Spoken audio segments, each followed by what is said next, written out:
siya sa kanang mga daga, no? Kaya sa unang panahon ng God, ang panahon na ng 1340 mga kaigsuunan, ang ilahan ng mga tae, especially dito sa Europa, ilahan ng ipanglabay sa dalan. No? So, mahuman sila gibang, labay rin na sa dalan. Yung pagkahuman, kung mangihi sila, mangihirapon sila daplin sa dalan. So, dili pareho karon nga, gakalot yun ta. No? Naana siya kanang pagkalot na to maisunan para sa tae, para sa ihi, no? Pagkalibang na to, gikan na siya sa Biblia.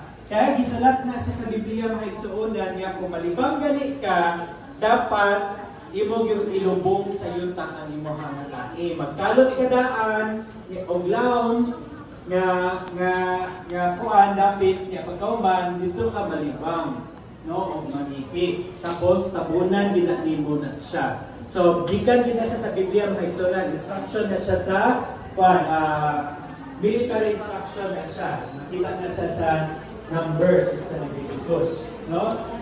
Nga, pagkauman na, during sa 15, 14, makita na din ha, na ay syphilis. So, ang syphilis,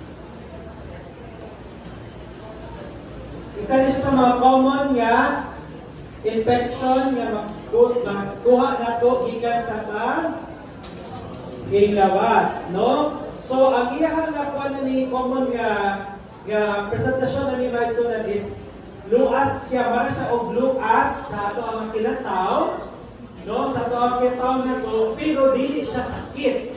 Kung kasulay ta og luas sa baba na luas sakit siya, ang kanina naman si Pilis, ang unang presentasyon na niya is luas siya ka dili sakit. Pero ang luas dito sa ato ang kinataw makita, no? Niya ang second phase na niya, mawala ng luas, pagbalik na niya, sakit na dayon siya kaayo nga bukol.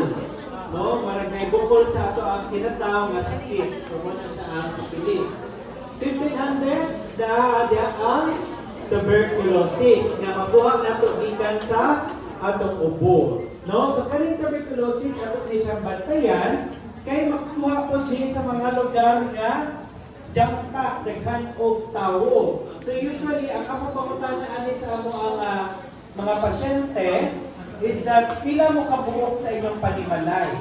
No? Kung naabot ka mo lapas tulo sa inyong panimalay ninyo, then high risk ka mo nga ang spread sa tuberculosis. No?